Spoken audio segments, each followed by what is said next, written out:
जय हिंद साथियों, स्वागत है आपका एक बार फिर से इस नए वीडियो में।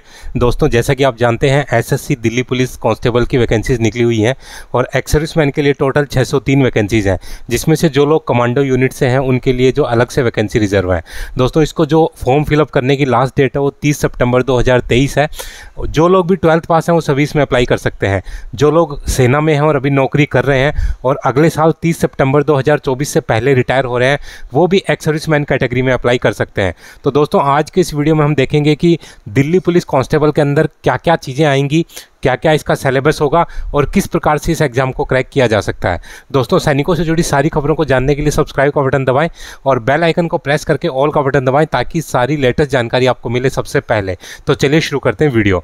तो दोस्तों, सबसे पहले बात कर लेते हैं जो एग्जाम होगा CBT यानी कंप्यूटर बेस्ड टेस्ट होगा। इसमें 4 पार्ट होंगे। सबसे पहले आपका जनरल नॉलेज और करंट अफेयर्स, उसके बाद रीजनिंग, न्यूमेरिकल एबिलिटी और आखिर में आपका जो कंप्यूटर फंडामेंटल्स के बारे में आपसे क्वेश्चन पूछे जाएंगे। दोस्तों, बात करें जनरल नॉलेज और करंट अफेयर्स की तो सबसे ज़्यादा क्वेश्चन इसी सेक्शन में से पूछे जाएंगे।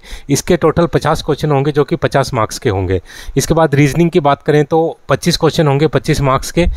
न्यूमेरिकल एबिलिटी यानी कि मैथ्स के 15 क्वेश्चन होंगे 15 मार्क्स के। और कंप्यूटर जो नॉलेज है उसके भी 10 क्वेश्चन होंगे जो कि होंगे 10 मार्क्स के। तो इस प्रकार से टोटल आपके 100 क्वेश्चन होंगे जो कि 100 मार्क्स के होंगे और इसके लिए आपको समय मिलेगा 90 मिनट यानी कि 1 घंटा 30 मिनट। दोस्तों, ये जो क्वेश्चन पेपर है इसको आप हिंदी और इंग्लिश दोनों में से किसी भी भाषा में अटैम्प्ट कर सकते हैं। जो भी क्वेश्चन होंगे सारे ऑब्जेक्टिव टाइप के होंगे। सभी के लिए आपको 4 या 5 ऑप्शन दिए होंगे जिनमें से आपको एक चूज़ करना होगा। दोस्तों, इसमें आपको ध्यान रखना है कि आपको 0.25 की नेगेटिव मार्क होगी। तो अगर आपके 4 क्वेश्चन गलत हुए तो आपका 1 नंबर कट जाएगा और इसमें भी जो मार्क्स को शिफ्ट के अकॉर्डिंग नॉर्मलाइज किया जाएगा जैसे कि बाकी एग्जाम्स के अंदर किया जाता है।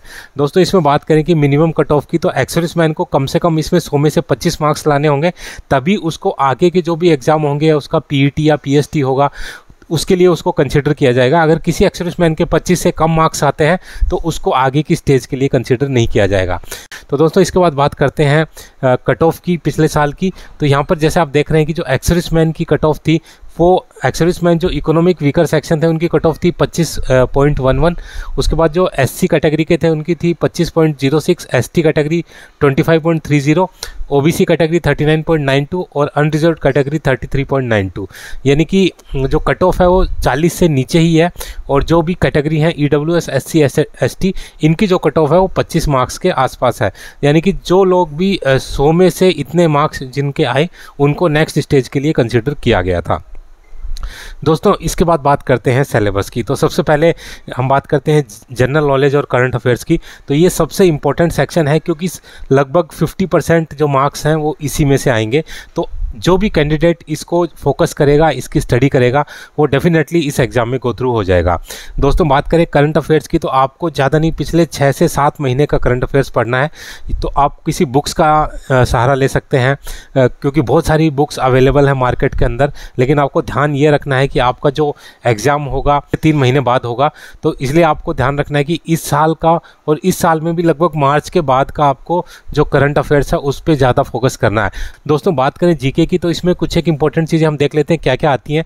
तो इन्वेंशंस का मतलब जो भी आविष्कार हुए हैं हाल ही के टाइम में उनके बारे में पूछा जाएगा। दोस्तों, इसमें जितने भी सेक्शंस हैं ये आपको देखना है कि हाल ही में अगर वो कोई चीज़ उस न्यूज़ में है या उसके बारे में कोई चर्चा हुई है या उसके बारे में कुछ ऐसा कुछ काम हुआ है तभी उसके बारे में पूछा जाता है। बहुत कम चांसेस हैं कि आपसे 2 साल या 3 साल पहले की चीज़ें पूछी जाती हो। इसके बाद में फेमस प्लेसेस इन इंडिया ये आपसे पूछा जा सकता है। टेक्नोलॉजी के बारे में इंपॉर्टेंट डेज और ईयर्स यानी कि फॉर एग्जांपल जैसे आपको वुमेंस डे के बारे में पूछा जा सकता है, इंटरनेशनल योगा डे के बारे में पूछा जा सकता है। ऑनर्स एंड अवार्ड्स आपको जो भी खेल के क्षेत्र में या फिल्मों के क्षेत्र में जो भी नेशनल अवार्ड्स या बाकी के जो अपने अवार्ड्स मिलते हैं उनके बारे में पूछा जा सकता है। जनरल साइंस, स्पोर्ट्स के बारे में जो स्पोर्ट्स में एक्टिविटी हुई हैं, जो भी खेल हुए उनमें जितने प्रकार के मेडल इंडिया ने जीते हैं वो आपको देखने हैं। दोस्तों, इसमें आपको एक और ध्यान रखना है कि आपको इंडिया लेवल का ही देखना, आपको किसी पर्टिकुलर स्टेट के बारे में इसमें पढ़ाई नहीं करनी है। Indian economy, Indian geography, books and authors, हाल ही के 7-8 महीने में कौन सी नई बुक्स आई हैं और उनके कौन कौन से ऑथर हैं वो आपको देखना है। General knowledge, physics, famous personalities, Indian history, world geography, world organisation, Indian culture, current affairs, biology और हिस्ट्री। तो ये सारा सिलेबस था जीके एंड सीए का। इसमें से भी अगर आप बांट लें कि भाई जीके कितना आता है, सीए कितना आता है, तो अगर 50% अगर बात करें कि करंट अफेयर्स आएगा, तो पिछले अगर 6-7 महीने का आपने करंट अफेयर्स पढ़ा है तो इसमें आप मैक्सिमम जो मार्क्स हैं वो स्कोर कर सकते हैं। और ये आपका जो मैक्सिमम स्कोर करने का जो सब्जेक्ट है वो आपका general knowledge and current affairs ही रहेगा। दोस्तों इसके बाद बात करें रीजनिंग की, तो रीजनिंग इसमें काफ़ी बेसिक लेवल की आती है। अगर आप ये ना सोचें कि जो आपका रीजनिंग जो आपको सीजीएल में या आपको बैंकिंग में देखने को मिलती है वैसी रीजनिंग इसमें आएगी। इसमें बहुत ही बेसिक रीजनिंग आपको आएगी और ये 25 मार्क्स की होगी। तो अगर आप रीजनिंग में 60-70% या 20 मार्क्स के आसपास या 15 से 20 मार्क्स के आसपास अगर आप स्कोर करते हैं तो काफ़ी आपको बढ़िया जो सिलेक्शन के चांस आपके रहेंगे। दोस्तों रीजनिंग में देख लेते हैं क्या क्या आएगा। लॉजिकल वेन डायग्राम आएगा, पजल टेस्ट आएगा, लॉजिकल सीक्वेंस टेस्ट आएगा, sitting arrangement, blood relations, data sufficiency, mathematic operations, situation reaction test, number ranking, time sequence, syllogism, inserting the missing characters, alpha numerical sequence puzzle, direction sense test, sequential output tracing, number series, eligibility test, analogy, assertion and reason, coding decoding, alphabet test, arithmetic operation, machine output, inequalities और classifications. तो इस type के जो आपके question हैं वो reasoning के अंदर आएंगे।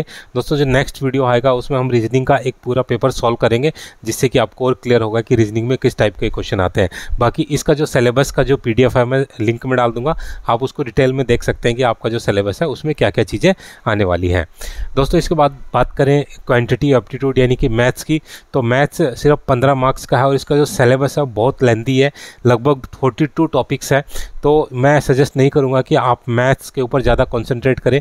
जो आपको इसमें से जो भी टॉपिक्स के अंदर आप कॉन्फिडेंट हैं केवल उन्हीं के बारे में देखें और उन्हीं को पढ़ें। कोई नया टॉपिक पढ़ने की ट्राई करना उसमें आपको फ़ायदे वाली बात नहीं है, क्योंकि आप जितना टाइम उसमें वेस्ट करेंगे, क्योंकि बहुत ज़्यादा मार्क्स का भी नहीं है। तो जिन टॉपिक्स के अंदर जो भी 8-10 टॉपिक्स हैं, 15 टॉपिक्स हैं जिनके अंदर आप थोड़े कॉन्फिडेंट हैं, केवल उन्हीं की प्रैक्टिस करें और बाकी को छोड़ दें, मैं यही कहूँगा। दोस्तों इसके बाद बात करें कंप्यूटर नॉलेज की, तो ये जो सेक्शन है इसमें आप स्कोर कर सकते हैं 10 में से 5-6 नंबर आराम से स्कोर कर सकते हैं, क्योंकि काफ़ी बेसिक चीज़ें पूछी जाती हैं इसके अंदर। MS एक्सेल के बारे में, फंक्शन एंड फॉर्मूलाज के बारे में पूछा जाता है, opening closing document, element of word processing, communication. तो जिसने भी कंप्यूटर के ऊपर काम किया है उसके लिए बहुत ही सिंपल उनको ये लगेगा। उसके बाद जैसे chats, video conferencing, E banking, www web browser, service on the internet, website, blogs, basic emails, text creation, search engine के बारे में, URL, HTTP, FTP, word processing. तो कोई भी बेसिक कंप्यूटर की आप एक नॉर्मल किताब लेके इसकी प्रिपरेशन कर सकते हैं और इसके में भी बहुत ज़्यादा आपको डीप स्टडी करने की आवश्यकता नहीं है। जो भी बेसिक जो फंक्शन होते हैं कंप्यूटर के वो इसमें पूछे जाते हैं। तो दोस्तों अगर आप GK एंड CA के अंदर 50 में से मैक्सिमम जितना आप स्कोर कर सकते हैं उतना आप अगर 25 से 30 नंबर स्कोर करते हैं, उसके बाद में जो आपका रीजनिंग है उसके अंदर आप 25 में से एटलीस्ट 10 से 15 नंबर का स्कोर करते हैं और बाकी जो मैथ्स और कंप्यूटर में से आप टोटल मिला के 10 से 15 नंबर का स्कोर करते हैं, तो डेफिनेटली आपका जो सिलेक्शन है वो इसमें हो जाएगा। तो इतना ही देखना है। बाकी हर कैंडिडेट का अपना एक स्ट्रॉन्ग सब्जेक्ट होता है, तो आपको उसी हिसाब से इसमें देखना है।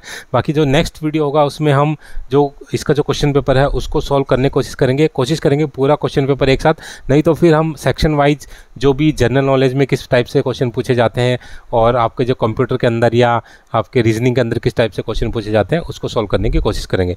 तो दोस्तों ये थी सारी जानकारी। उम्मीद है कि वीडियो आपको पसंद आया होगा।